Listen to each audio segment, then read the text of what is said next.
Hello students. तो आज अपन next final आज का पार्ट फाइनल है इस चैप्टर का, करंट इलेक्ट्रिसिटी का। तो आज के चैप्टर में अपन मीटर ब्रिज पढ़ेंगे। Will study metre bridge and then दूसरा जो अपना है पोटेंशियोमीटर। पोटेंशियोमीटर का भी वर्किंग अपन आज देखेंगे।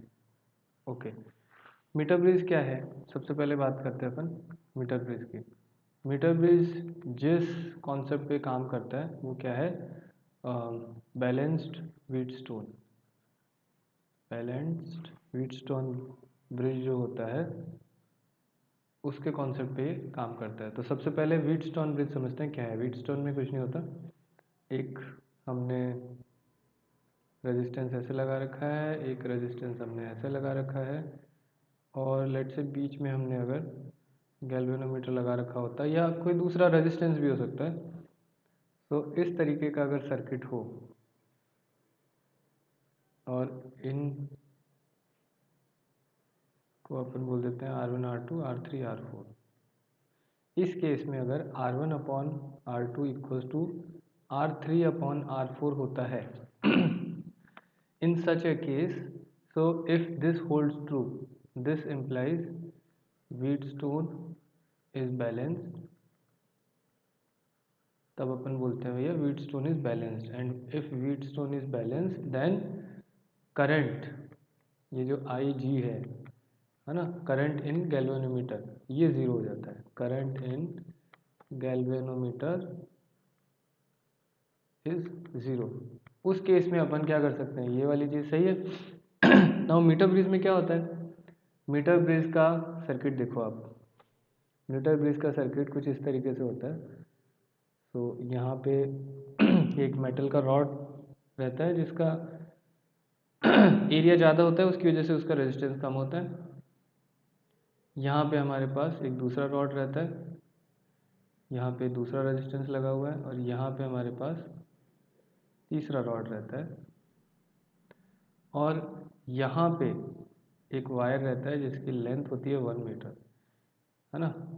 इसीलिए इसको अपन मीटर ब्रिज भी बोलते हैं। ये जो लेंथ है इसको अपन बोलते हैं 1 मीटर। इसको मैं नीचे लिख देता हूँ, दिस इज 1 मीटर।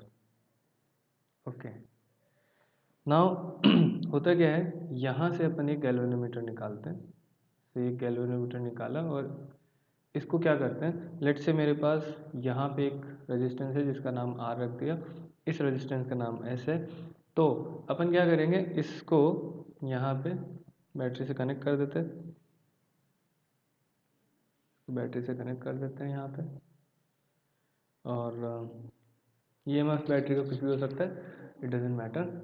नाउ हम क्या करेंगे कि इस गैल्वेनोमीटर में इसको यहाँ पे टच करेंगे, इस वायर पे, और स्लाइड करेंगे। स्लाइड करेंगे, कब तक स्लाइड करेंगे? ऐसी पोजीशन पे लाके हम रोक देंगे जहाँ पे करंट इसमें गैल्वेनोमीटर में ज़ीरो हो जाए। करंट गैल्वेनोमीटर में ज़ीरो हो गया तो इसका मतलब क्या है, व्हीटस्टोन इज बैलेंस्ड।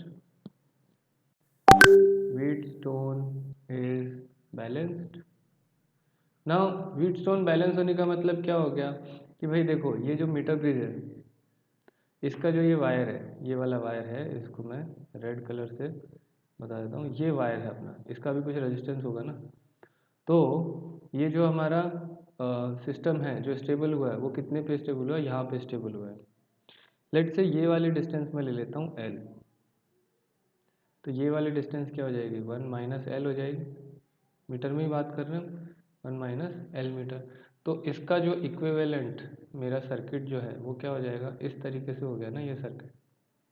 इसका जो इक्विवेलेंट सर्किट मैं बना सकता हूँ वो ऐसा हो गया कि भैया ये तो R है, ये S है, ये L है, और ये 1 माइनस L है। नाउ L और 1 माइनस L, अब बोलोगे भाई ये तो लेंथ है। बिल्कुल सही बात है, ये तो लेंथ है। तो लेट से R इक्वल्स टू क्या होता है, रो L बाई ए। और देखो इसका एरिया तो सब जगह सेम है, तो मैं इसको क्या लिख सकता हूँ, सम कांस्टेंट K बोल देता हूँ इसको, K इंटू एल बोल देता हूँ। तो यहाँ पे चलो इसको के एल लिख देते हैं, और यहाँ पे K इंटू 1 माइनस एल लिख देते हैं। ये बोल सकते हैं हम, क्योंकि हमारी केवल लेंथ तो चेंज हो रही है यहाँ पे वायर की, बाकी तो और कुछ चेंज हो नहीं रहा है। ये हमारा सर्किट बन गया। अब इसमें क्या है, बीच में ये लगा रखा है गैल्वेनोमीटर, इसमें करंट 0 हो गया, इसका मतलब व्हीटस्टोन बैलेंस्ड है। मतलब क्या हो गया, R upon K L equals to S upon K 1 - L होगा। इसका मतलब क्या हुआ भाई, K से K तो कट गया, तो यहाँ पे L - L, या फिर अपने को निकालना है S। So let's say this is known, इसको अपन बोलते हैं this is known and this is unknown. Let's say मुझे S की वैल्यू निकालनी है, तो S इक्वल्स टू मैं यहाँ से क्या लिख सकता हूँ, 1 - L upon L into R, this is my value of unknown resistance. तो इस तरीके से मीटर ब्रिज को जो यूज़ किया जाता है ना, मीटर ब्रिज को जो यूज़ किया जाता है वो अननोन रेजिस्टेंस की वैल्यू निकालने के लिए किया जाता है। Metre bridge is used to calculate resistance of unknown registers, unknown register और resistance. Okay, now metre bridge बहुत सिंपल है, तो ये तो कर सकते हैं अपन। अगली बात करते हैं अपन पोटेंशियोमीटर की। तो भाई देखो, पोटेंशियोमीटर में स्टूडेंट्स को तकलीफ आती है। यहाँ पे दो चीज़ें हैं, दो टाइप के इससे कैलकुलेशन किए जा सकते हैं।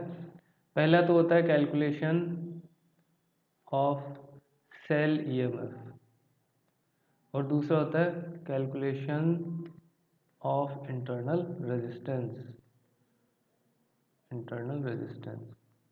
तो पहला अपन करते हैं कैलकुलेशन ऑफ सेल ईएमएफ, ये देखते हैं ये कैसे होगा। ठीक है भाई। ईएमएफ ऑफ सेल, तो एक सेल होगा हमारे पास, उसका जो ईएमएफ होगा वो अननोन होगा। तो उसको अपन पोटेंशियोमीटर में कैसे यूज़ करके उसका वैल्यू निकाल सकते हैं वो देखते हैं। सबसे पहले अपन बनाते हैं सर्किट। तो देखो भाई, सर्किट कैसे होता है, आपकी बुक में बहुत कॉम्प्लेक्स सर्किट है, तो मैं इसको थोड़ा सा इजी करके बता रहा हूँ। ये मैंने एक बैटरी लगा दी यहाँ पे, और यहाँ पे एक मैंने रेजिस्टेंस लगा दिया। ठीक है, अब इसके बाद में इस बैटरी की वैल्यू हमें पता हो नहीं बताओ, इतना कुछ फ़र्क नहीं पड़ेगा। यहाँ पे अपन क्या करेंगे, मेरे पास ये सर्किट है और ये सर्किट ऐसे जा रहा है, ठीक है। और इसके बाद में ये सर्किट की वगैरह मैं इस सर्किट में नहीं बना रहा, हालांकि बना सकते हैं हम। इसके बाद में क्या करेंगे, तो बेसिकली मेरा जो वायर है, ये वायर है ना, इस वायर को, ये वायर मेरा मेन रेजिस्टेंस वाला वायर है जिस पे मैं लेंथ चेक करूँ। इसके बाजू में हम क्या करेंगे, हमारा मेन सर्किट बनाते हैं। यहाँ पे अपन क्या करेंगे, सेल लगाते हैं। सेल लगाइए, तो लेट से इसका ईएमएफ E1 बोल देता हूँ मैं, और इसका इंटरनल रेजिस्टेंस कुछ भी हो सकता है, हमें फ़र्क नहीं पड़ेगा। और यहाँ पे मैंने एक गैल्वेनोमीटर लगाया है जो लेट से यहाँ जाके और बैलेंस हो रहा है। बैलेंस होने का मतलब क्या है, यहाँ पे IG 0 हो जाएगा। अब देखो, इसमें व्हीटस्टोन वगैरह का कोई फंडा नहीं है, इसमें नॉर्मल अपन किरचॉफ लॉ लगाएंगे। किरचॉफ लॉ कैसे लगाएंगे, देखो, अगर मैं यहाँ का पोटेंशियल, अगर मैं यहाँ का पोटेंशियल 0 मान लूँ, तो क्योंकि इस सर्किट में तो करंट है ही नहीं ना, इस वायर में तो करंट है ही नहीं, तो यहाँ का पोटेंशियल भी तो 0 हो जाएगा फिर। और अगर मैंने यहाँ का पोटेंशियल 0 माना हुआ है, तो यहाँ का देखो, यहाँ पे करंट 0 हो गया ना, इसमें तो करंट 0 है। तो मैं ऐसे बोल सकता हूँ ना कि भाई यहाँ पे इसका करंट तो 0 है, तो यहाँ का करंट भी 0 होगा और यहाँ का करंट भी 0 होगा। तो मैं क्या कर सकता हूँ, इधर से जब उधर जाऊँगा तो इंटरनल रेजिस्टेंस की वजह से कोई चेंजेस नहीं आएंगे, सिंपली मेरा ईएमएफ जो है यहाँ का मैं E1 लिख सकता हूँ। तो इससे अपने को क्या पता चला, इधर का जो करंट है वो I है, मान लेते हैं I करंट फ्लो हो रहा है। यहाँ पे जो भी EMF होगा, लेट से इसको ये मान लेते हैं, जो भी EMF का फ़र्क नहीं पड़ता अपने को। तो यहाँ का करंट क्या हो गया, बेसिकली हुआ क्या है, ये जो करंट है यही करंट यहाँ पे आएगा, क्योंकि उस साइड में दूसरे वाले सर्किट में तो करंट जा ही नहीं रहा है ना। छोटा वाला जो सर्किट है गैल्वेनोमीटर वाला, उसमें तो करंट जा ही नहीं रहा है, तो पूरा पूरा करंट तो यहीं पे आ गया। इधर का करंट तो 0 है, तो ये करंट I यहाँ पे आएगा और I करंट वापस चला जाएगा। तो लिखने को मैं I को लिख सकता हूँ भाई E/R होगा, सिंपल। है ना, बट आई भी लेंगे तो कोई फ़र्क नहीं पड़ेगा। अच्छा, ये जो अगर मैं इस सर्किट की बात करूं, कौन से वाले सर्किट की, जो अपना बड़ा वाला सर्किट है, दिस सर्किट, इस सर्किट की बात करें तो ये वाला पॉइंट जो है, इसके अक्रॉस में पोटेंशियल डिफरेंस क्या लिख सकता हूँ, आई इंटू कुछ आर होगा। उस आर को मैं क्या लिख सकता हूँ, वो आर क्या होगा, लेंथ के डायरेक्टली प्रोपोर्शनल होगा। तो लेट्स से ये वाली जो लेंथ है जहाँ पे अपना गैल्वेनोमीटर जो है रीडिंग 0 दिखाएगा, उसको मैं मान लेता हूँ L1, दिस इज L1, है ना। तो अब क्या कर सकते हैं अपन, ये जो पोटेंशियल डिफरेंस है इसको मैं क्या लिख सकता हूँ, I one into K into L. देखो अगेन मैं क्या कर रहा हूँ, use rho equals to, sorry R equals to rho into L by A. Now area तो सब जगह कांस्टेंट है ना वायर का, वायर तो क्रॉस सेक्शनल एरिया तो सेम ही है, तो मैं रो बाई ए को मैं के बोल देता हूँ, भैया सम कांस्टेंट है और एल मेरा चेंज होएगा बस। तो यहाँ पे I one into K into L one कर दिया मैंने, ये क्या हो गया, ये potential difference I into R.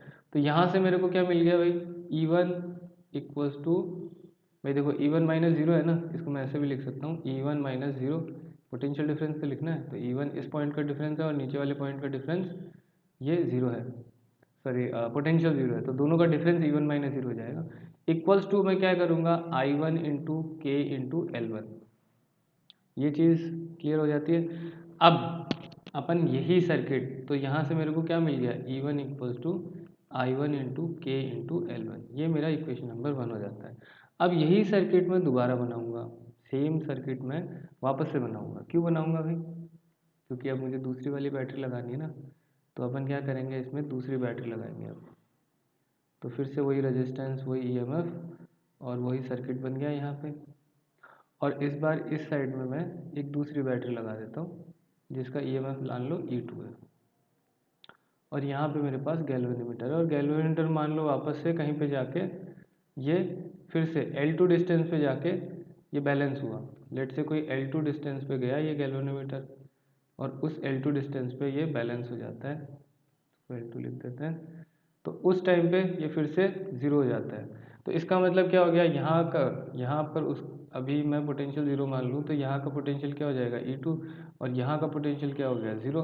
तो इन दोनों पॉइंट्स का पोटेंशियल डिफरेंस E2 हो गया। अब देखो यहाँ पे क्या है, अगेन आई करंट अगर आता है तो आई करंट पूरा पूरा इधर से जाएगा, क्योंकि इधर वाला जो आई करंट है वो तो ज़ीरो है यहाँ का, क्योंकि यहाँ का आई करंट ज़ीरो है, क्योंकि यहाँ का I current zero, I G zero हो गया ना, मतलब इसमें करंट ज़ीरो हो गया। अब यहाँ का पोटेंशियल डिफरेंस अगर मैं लिखूँ तो फिर से मैं क्या करूँगा, आई आई into K into L to, यही लिखूँगा ना। तो यहाँ पे मेरे पास क्या हो गया, E two minus zero equals to I into K into L two, ये आ गई इक्वेशन नंबर 2। तो देखो इक्वेशन नंबर 1 और इक्वेशन नंबर 2 को अगर मैं डिवाइड करता हूँ तो क्या आएगा, E one upon E two equals to I one K L one upon, sorry I one नहीं है वो आई है, इसको आई वन नहीं बोलेंगे अपन, इसको भी आई वन नहीं बोलेंगे, आई आई के एल वन अपॉन आई के एल टू। तो ये क्या हो जाएगा, L one upon L two, this implies E one upon E two, तो simple L one upon L two आ गया। अब इसमें से क्या होगा, अपने को एक सेल का ईएमएफ पता है, दूसरे सेल का ईएमएफ निकालना है।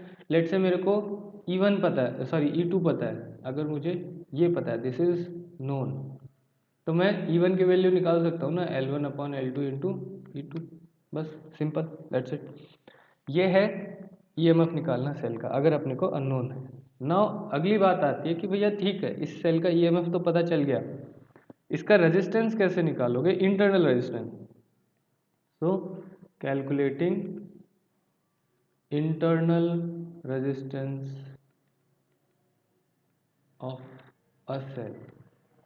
ईएमएफ हमने इसका निकाल लिया है, अब इंटरनल रेजिस्टेंस हम निकालना चाहते हैं, तो इसके लिए जो सर्किट बनेगा, सेम सर्किट बनाना, थोड़ा सा चेंज होगा। तो यहाँ पे बैटरी लगाओ, ये बैटरी लगा देते हैं, ये रेजिस्टेंस लगा देते हैं, फिर से इसका ईएमएफ कुछ ई ले लेते हैं, इसका रेजिस्टेंस आर ले लेते हैं, और ये सर्किट हो जाएगा, क्योंकि ये सर्किट हमेशा इंडिपेंडेंट ही चलाना है अपने को। यहाँ पे अपन क्या करेंगे, इस बार दो चीज़ें करेंगे। तो एक तो क्या हो जाएगा, सर्किट अपना नॉर्मल वैसा ही हो जाएगा, ई होगा इसका कुछ, और इस बार अपन इंटरनल रेजिस्टेंस भी मान लेते हैं कुछ R1, और फिर ये हो जाएगा गैल्वेनोमीटर। नाउ इस बार अपन क्या करेंगे, एक ऊपर भी रेजिस्टेंस लगाएंगे। तो यहाँ पे एक छोटा सा रेजिस्टेंस अपन लगा देते हैं। इस रेजिस्टेंस को मैं क्या नाम दूँ, इसको रेजिस्टेंस को नाम दे देते हैं, लेट्स से एस नाम दे देते हैं एस नाम दे देते हैं। चलो अब क्या होगा यहाँ पे, अच्छा एक चीज़ और है सॉरी यहाँ पे अपन क्या करेंगे, रेजिस्टेंस तो लगाएंगे, एक अपने को स्विच भी लगाना पड़ेगा, ठीक है। तो अभी ये स्विच ओपन है, यहाँ पे रेजिस्टेंस मैंने एस लगा दिया, इसका एस रेजिस्टेंस लगा दिया। ये मेरा स्विच है जो अभी ओपन है, अभी इस केस में ओपन है। तो जब ओपन रहेगा तो एक बार अपन क्या करेंगे, गैल्वेनोमीटर से इसको बैलेंस करेंगे। ऐसी जगह पे अपन गैल्वेनोमीटर को रोकेंगे जहाँ पे गैल्वेनोमीटर में से करंट जीरो हो जाएगा, तो वो वाली लेंथ है उसको मैं L1 बोल देता हूँ कि भैया L1 डिस्टेंस पे जाके गैल्वेनोमीटर का जो करंट है वो ज़ीरो हो गया, मतलब यहाँ पे करंट ज़ीरो आ गया इस केस में। तो उस केस में फिर से मैं क्या करता हूँ, चलो यहाँ पे मैं मानता हूँ कि भैया इसका पोटेंशियल क्या है, ज़ीरो अगर इसका पोटेंशियल ज़ीरो है तो यहाँ का पोटेंशियल भी ज़ीरो हो गया ना। ऊपर का स्विच तो ओपन है, तो ऊपर तो करंट वैसे भी नहीं जा रहा है ना। तो अगर ये करंट ज़ीरो है, आई इक्वल्स टू ज़ीरो, तो ये वाला करंट भी तो ज़ीरो होगा, तो ये वाला करंट भी तो ज़ीरो होगा, तो यहाँ का जो पोटेंशियल हो जाएगा वो सिंपली इवन हो जाएगा। तो यहाँ पे मैं क्या लिख सकता हूँ, अगेन इधर से जो करंट आएगा वो तो आई करंट आ रहा है ना, अभी भी यहाँ से भी आई करंट जा रहा है, यहाँ से भी आई करंट जा रहा है, तो ये क्या हो जाएगा, अगेन यहाँ का पोटेंशियल डिफरेंस लिखेंगे आई इंटू के इंटू L1, ऐसे लिख सकता हूँ। तो अगेन मैं लिख सकता हूँ E1 equals to I K L1, ये इक्वेशन नंबर 1 हो गया अपना। नाउ सिमिलरली अब क्या करेंगे, इसी तरीके से अपन वापस सर्किट डायग्राम बनाते हैं फिर से एक बार, क्योंकि इस बार अपन क्या करेंगे, इस बार अपन स्विच को क्लोज कर देंगे। तो फिर से डायग्राम बनाते हैं भाई, सेम डायग्राम, ये अपना बैटरी हो गया, रेजिस्टेंस हो गया, और इसके बाद में यहाँ पे ये अपना बैटरी हो गया, और ये इंटरनल रेजिस्टेंस इसका, और ऊपर जो है वो हमने एस लगा रखा है, और इस बार जो स्विच है उसको हमने क्लोज कर दिया है। अब यहाँ से जो गैल्वेनोमीटर है, अगेन इसको मैं बैलेंस करूँगा, और इस बार लेट से ये किसी L2 डिस्टेंस पे जाके बैलेंस हो गया। अब देखो ध्यान से, इस बार क्या होगा, यहाँ पे क्या है, ये R1 है और ये E1 है। यहाँ पे क्या है, पोटेंशियल ज़ीरो मान लिया मैंने, तो यहाँ पे भी पोटेंशियल ज़ीरो होगा, क्योंकि ये वाला जो सर्किट है इसमें तो आई जी इक्वल्स टू ज़ीरो होगा। लेकिन इस बार देखो, और यहाँ से अगेन आई करंट आएगा, और ये आई करंट जो है पूरा पूरा इधर चला जाएगा। ऐसा क्यों है, क्योंकि आई जी ज़ीरो है, तो इस आई में तो कुछ हो ही नहीं सकता ना फिर यहाँ पे अगर मैं देखूँ तो यहाँ पे अपने पास एक क्लोज सर्किट बन रहा है फिर से। यहाँ पे अपने पास ये वाला जो सर्किट है, ये वाला सर्किट अपने आप में अलग सर्किट हो गया, और इसमें क्या होगा, इसमें करंट फ्लो होगा ऐसे कुछ, इसको मैं स्मॉल आई बोल देता हूँ, स्मॉल आई करंट फ्लो होगा, और इधर से जाएगा, इधर से जाएगा, और फिर यहाँ से आएगा, और फिर यहाँ से वापस आ जाएगा। तो ये सर्किट इंडिपेंडेंट है, और ये वाला दूसरा वाला सर्किट ये इंडिपेंडेंट है। तो मैं दोनों को अलग अलग कलर से बना देता हूँ। ये जो सर्किट है, this circuit and this circuit, ये जो दोनों कलर के सर्किट दिख रहे हैं, ये दोनों इंडिपेंडेंट चल रहे हैं अब अपन। तो भाई अब अगर मैं पोटेंशियल की बात करूँ तो यहाँ पे अगर ज़ीरो पोटेंशियल है, तो यहाँ पे यहाँ का जो पोटेंशियल है उसको मैं क्या लिखूँगा, करंट की डायरेक्शन में जा रहा हूँ आई इंटू R1, और यहाँ का जो पोटेंशियल है वो क्या लिखूँगा, E1 माइनस आई R1। तो ये पोटेंशियल इसी पॉइंट का हो गया, तो इस पॉइंट का पोटेंशियल भी E1 माइनस आई R1 हो जाएगा। और दूसरे साइड से अगर मैं देखूँ तो प्लस माइनस आई से क्या हो जाएगा, आई के L2, ये क्या हो जाएगा, ये पोटेंशियल डिफरेंस हो जाएगा। दूसरे वाले सर्किट में आई इंटू आर करके मैं निकाल सकता हूँ। तो यहाँ पे मेरे को इस बार क्या मिल गया, E1 minus I R1 minus zero equals to I K L2, ये हो गया अपना इक्वेशन नंबर 2। तो अगर आप देखें ध्यान से, इक्वेशन नंबर 1 क्या है, E1 equals to I K L1, और इक्वेशन नंबर 2 जो है वो ये है, तो दोनों को मैंने डिवाइड कर दिया, तो ये आ जाएगा E1, तो यहाँ पे E1 equals to I K L1 है, तो E1 upon E1 minus I R1 equals to I K L1 upon I K L2, this will become L1 upon L2। अब अपने को निकालना क्या है, अपने को निकालना है R1 निकालना है, इंटरनल रेजिस्टेंस निकालना है ना। E1 तो अपने को ऑलरेडी पता है, तो भाई देखो इसमें या तो अपन क्या कर सकते हैं, स्मॉल आई की वैल्यू रख दो, है ना, स्मॉल आई की वैल्यू रख दो या फिर अपन क्या कर सकते हैं, E1 माइनस IR1 की वैल्यू रख दो। बात तो एक ही है। तो अपन इसमें क्या करेंगे लेट से IR1 की वैल्यू रख देते हैं। तो IR1 की वैल्यू रख दो, तो इसमें I क्या होगा, I इस वाले सर्किट में क्या होगा, इस वाले सर्किट में I की वैल्यू हो जाएगी E1 upon R1 plus S, यही बात है। तो यहाँ पे वैल्यू क्या हो जाएगी सर्किट में, क्योंकि अपना जो दूसरा वाला सर्किट है, सेकंड वाला सर्किट, जो ये वाला सर्किट है ना ग्रीन कलर वाला, वो सर्किट बना रहा हूँ। तो अपना क्या है, ये इस तरीके से बैटरी लगी हुई है, इसका EMF E1 है, इसका वैल्यू S है, इसका वैल्यू स्मॉल R1 है। तो E1 जो है वो क्या हो जाएगा, सॉरी I जो है वो क्या हो जाएगा, E1 upon S plus R1, I equals to E1 upon S plus small R1। ठीक है, तो ये वाली वैल्यू वहाँ पे रख दो। तो यहाँ इसको दूसरा तरीका क्या है, मैं सिंपली इसकी वैल्यू निकाल सकता हूँ, या फिर इस वैल्यू को मैं वहाँ पे रख सकता हूँ। तो लेट से इस वैल्यू को वहीं पे रख देते हैं। तो इस वैल्यू को मैं रख देता हूँ E1 अपॉन E1 माइनस आई की वैल्यू रख रहा हूँ यहाँ पे E1 upon S plus R1 multiplied by R1। ठीक है, इसका LCM ले लेते हैं। तो E1 into S plus R1 तो ऊपर जाएगा, और इधर LCM लेंगे तो ये क्या हो गया, SE1 plus E1 R1 minus E1 R1 equals to क्या है, L1 अपॉन L2। तो ये चीज़ तो कट जाएगी, और अपने पास क्या मिल गया अब E1 into S plus R1 upon ये क्या, E1 into S equals to L1 plus L2। E1 से E1 फिर से गया, और ये क्या बन गया अपने पास, 1 plus R1 upon S equals to L1 by L2। 1 को उधर भेज दो, तो ये क्या हो जाएगा, R1 upon S equals to L1 by L2 minus 1। इसका मतलब क्या हो गया, R1 equals to S into L1 by L2 minus 1। ये अपना इंटरनल रेजिस्टेंस आ गया, इंटरनल रेजिस्टेंस ऑफ सेल।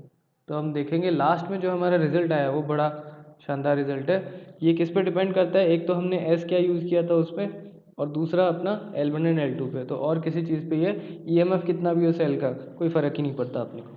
इस तरीके से हम जो है पोटेंशियोमीटर का यूज़ करके सेल का इंटरनल रेजिस्टेंस निकाल सकते हैं। तो गाइज ये हमारा चैप्टर पूरा हो गया है, और इसका मैंने क्वेश्चन बैंक ऑलरेडी ये टेलीग्राम ग्रुप पे भेज दिया है। जिन भी लोगों ने टेलीग्राम ग्रुप अभी तक ज्वाइन नहीं किया है, तो वही मैं आपको बता देता हूँ। आपके पास टेलीग्राम ऐप तो होगा ही होगा, आपको कुछ नहीं करना है। तो स्टेप 1 आप टेलीग्राम ग्रुप पे जाइए, टेलीग्राम ऐप पे जाइए, ओपन टेलीग्राम ऐप। स्टेप 2 क्या है, टेलीग्राम में आपके पास सर्च का ऑप्शन होता है।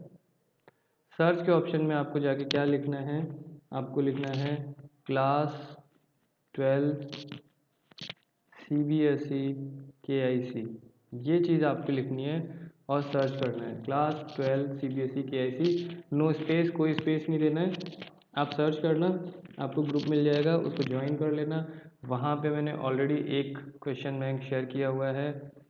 क्वेश्चन बैंक जो है वो ऑलरेडी चैप्टर 3 का मैंने शेयर किया हुआ है।